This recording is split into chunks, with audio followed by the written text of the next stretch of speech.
Pakistan's most watching legal awareness YouTube channel.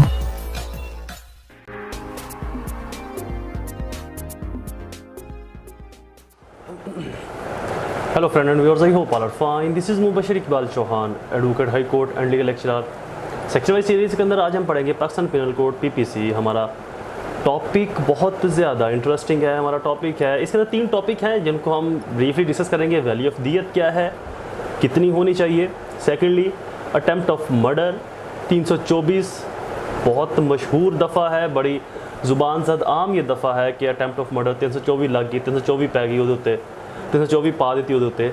तो 324 है क्या, 324 के अंदर इसेंशियल्स क्या हैं, किन केसेस के अंदर ये डल सकती है और किन केसेस में ये नहीं डल सकती। और अटेम्प्ट ऑफ सुसाइड या सुसाइड और सुसाइड का सेक्शन, अटेम्प्ट ऑफ सुसाइड या डन ऑफ सुसाइड 325, ये भी अननाउन है, लेकिन इसको भी बहुत, इसके अंदर ऐसे इंटरेस्टिंग फैक्ट हैं जो जानने लायक हैं। तो इन 3 टॉपिक्स को डिटेल डिस्कस करने वाले हैं आज हम। लेक्चर्स को एंड तक ज़रूर सुनिएगा ताकि आपको तीनों लेक्चर्स की ब्रीफ डिटेल समझ आ सके। शुरू करते हैं हमारा टॉपिक। लेक्चर स्टार्ट करने से पहले एज़ यूजुअल, अगर आप मेरे YouTube channel law and communication skills के ऊपर नए हैं तो रेड बटन को क्लिक करके मेरे चैनल को सब्सक्राइब करना, साथ में ही बेल आइकन को प्रेस करके ऑल नोटिफिकेशन करना ना भूलें ताकि ऐसे ही फर्दर तमाम इंफॉर्मेटिव लेक्चर्स आपकी एक्सेस में रहे और उनके नोटिफिकेशन आपको बर वक्त और टाइमली मिलते रहे। फर्दर मोर मेरे Facebook pages innovative law academy और Facebook group law and communication channel को भी ज़रूर लाइक और सी फर्स्ट कर लें, वहाँ पर भी मैं इंफॉर्मेटिव पोस्ट करता रहता हूँ। मेरे लेक्चर्स की फ़ीस को फुलफिल करना बिल्कुल ना भूलें। मेरी फीस आपने 3 स्टेप के अंदर पे करनी है। फर्स्ट 10 रुपये डोनेट करने हैं, सेकंड 2 लोगों की हेल्प और थर्ड मेरे पेरेंट्स के लिए दुआ। शुरू करते हैं हमारा टॉपिक। सबसे पहले जी वैल्यू ऑफ दियत। वैल्यू ऑफ दियत कम से कम जो होगी, सेक्शन वैल्यू ऑफ दियत सेक्शन 223 के अंदर जो बताई गई है पाकिस्तान पिनल कोड में, तो जो वैल्यू ऑफ दियत कम से कम है वो 3630 ग्राम सिल्वर से कम नहीं हो सकती। लेकिन ये कंफर्म नहीं, ये फिक्स नहीं है। फिक्स से मुराद ये नहीं कि ये कम हो सकती है, नो, कम नहीं हो सकती, यहाँ तक फिक्स है, लेकिन हमेशा इतनी रहेगी ये फिक्स नहीं है। अगर अक्यूज ऑफेंडर की फाइनेंशियल पोजीशन स्ट्रॉन्ग है, मजबूत है, वो एक अमीर घराने से ताल्लुक़ रखता है, तो देन दियत की वैल्यू को बढ़ाया जा सकता है, बट इससे कम नहीं हो सकती।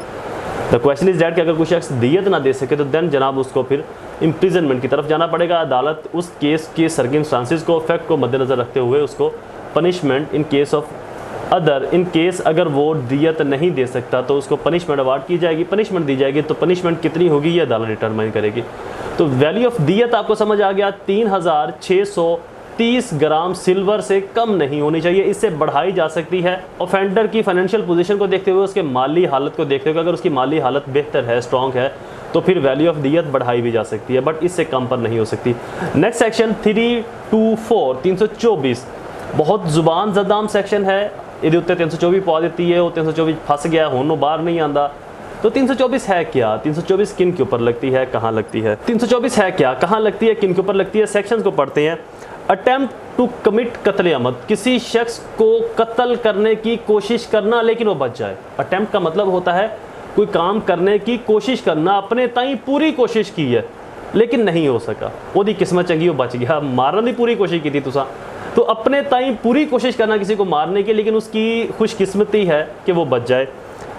Whoever does any act with such intention or knowledge under such circumstances that if he by that act accused qatl, act cause qatl, he would be guilty of qatl amad, shall be punished with imprisonment at the discretion which may extend to 10 years but not less than 5 years if the offence has been committed in the same or in the pretext honor, and shall also be liable to fine, and if hurt is caused to any person by such act, the offender shall in addition to the imprisonment and fine as aforesaid be liable to the punishment provided at the hurt। किसी शख्स को मारने की अपने ताई पूरी कोशिश करना लेकिन खुशकिस्मती से उस शख्स का बच जाना। ब्रेस्ट मारा किसी के सामने, ऐसे गोलियों की बुछाड़ कर दी लेकिन वो बंदा बच गया। अब ये ब्रेस्ट मारना, गोलियों का बुछाड़ कर देनी गोलियों की, नॉर्मली इससे बंदा नहीं बच सकता, खुशकिस्मती से वो बच गया।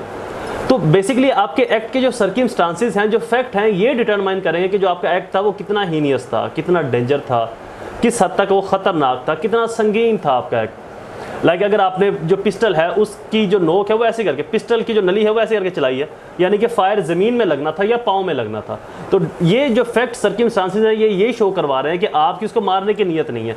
लेकिन अगर आपने पिस्टल ऐसे उसके बिल्कुल स्ट्रेट चेस्ट पर या सर के ऊपर मारने के लिए पिस्टल सीधा किया है, या उसके गोली कहीं लगी भी है, कान पर लगी, बाजू पर लगी, यहाँ पर, तो मीन टू से आपका हाथ हिल गया, तो आपका ये फैक्ट साबित करता है कि आपकी अपने ताई पूरी कोशिश थी उसको नुकसान पहुंचाने की, उसको जान से मारने की, लेकिन वो बच गया।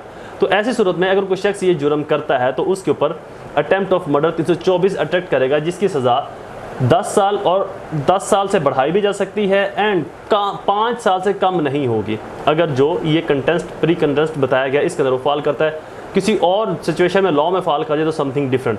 और इसी सिनेरियो में अगर किसी शख्स को हर्ट पहुंच जाए, जो हर्ट की काइंड्स हैं, तो फिर जो सज़ा है उसके अंदर एडिशन भी की जा सकती है सज़ा में, और बाकी जो हर्ट के अंदर उस केस में सज़ा दी गई है जायफ़ा, गैर जायफ़ा, शजा, जरा के अंदर, तो वहाँ की जो सज़ा है वो अप्लाई होगी।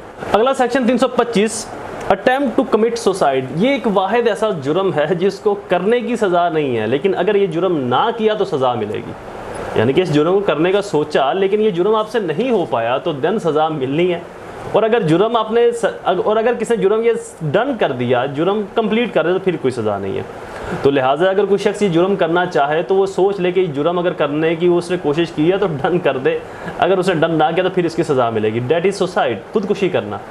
खुदकुशी के अंदर अगर आप जुर्म करने जाते हो और खुदकुशी के अंदर अगर कोई शख्स जुर्म करने जाता है और वो जुर्म नहीं कर पाता, सुसाइड के लिए उसने अपने गले के अंदर रस्सी डाल के पंखे से लटकाया, छलांग मारी, पंखा टूट के गिर गया, वो भी बच गया, पंखा भी जो है उसका भी नुकसान हो गया। किसी ने बिल्डिंग से छलांग लगाई, किसी दरख्त के ऊपर आके गिर गया, बच गया। तो ऐसी सूरत में अगर कोई शख्स सुसाइड करने की कोशिश करता है, अटेम्प्ट ऑफ सुसाइड करता है और वो बच जाता है, तो उसको इस सेक्शन उसके ऊपर ये सेक्शन अप्लाई होगा, 325 अट्रैक्ट कर जाएगा।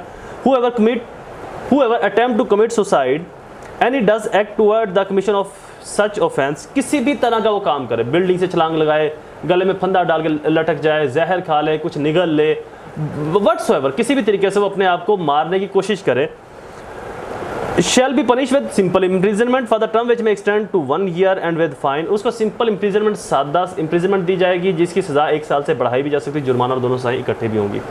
कत्ल का हमारा टॉपिक यहाँ पर कंप्लीट होता है। 3 लेक्चर्स के अंदर हमने कत्ल के टॉपिक को कंप्लीट किया। पहले में हमने कत्ल बताया, कत्ल अमद के 10 जो रेलिवेंट सेक्शंस थे, जिसमें दियत क्या होगी, कितनी होगी, किस तरह से होगी, वली क्या होगा, कौन माफ़ कर सकता है, किस तरह से माफ़ कर सकता है, किन सिचुएशंस में माफ़ कर सकता है, और अगर वली नहीं है तो देन सज़ा कितनी होगी।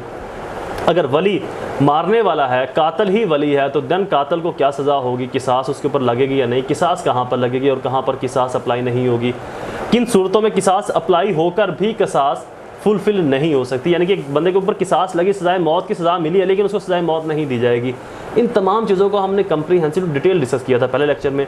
दूसरे लेक्चर के अंदर हमने कत्ल की बाकी 3 इकसाम डिटेल डिस्कस की, और इस लेक्चर के अंदर हमने कत्ल के जो मुतल्लिका और मोस्ट इंपॉर्टेंट सेक्शन रहते थे इनको पढ़ा। कत्ल का हमारा चैप्टर कंप्लीट। नेक्स्ट हम इंशाल्लाह हर्ट के टॉपिक को स्टार्ट करेंगे और उसको भी डिटेल डिस्कस करेंगे। हर्ट की कितनी इकसाम है, शजा क्या है, जरा क्या है, जायफ़ा गैर जायफ़ा क्या है, इन तमाम काइंड्स को डिटेल डिस्कस करेंगे। इसको शेयर करना बिल्कुल ना भूला करें अपने हल्का अहबाब में, अपने दोस्तों के साथ, अजीज़ों कारब में। इन लेक्चर्स को ज़रूर शेयर किया करें। आप तक पहुंचाना मेरी रिस्पॉन्सिबिलिटी है, लोगों तक पहुंचाना ये आपकी ज़िम्मेदारी है। मैं अपनी ज़िम्मेदारी को फुलफ़िल कर रहा हूँ, आप अपनी ज़िम्मेदारी को फुलफ़िल कीजिएगा। दोबारा हाजिर होंगे एक नई सीरीज़ में, एक नए लेक्चर के साथ। तब तक मुझे अपनी दुआ में ज़रूर याद रखें। अल्लाह ताला आप सबका हामी और नासिर हो। वस्सलाम।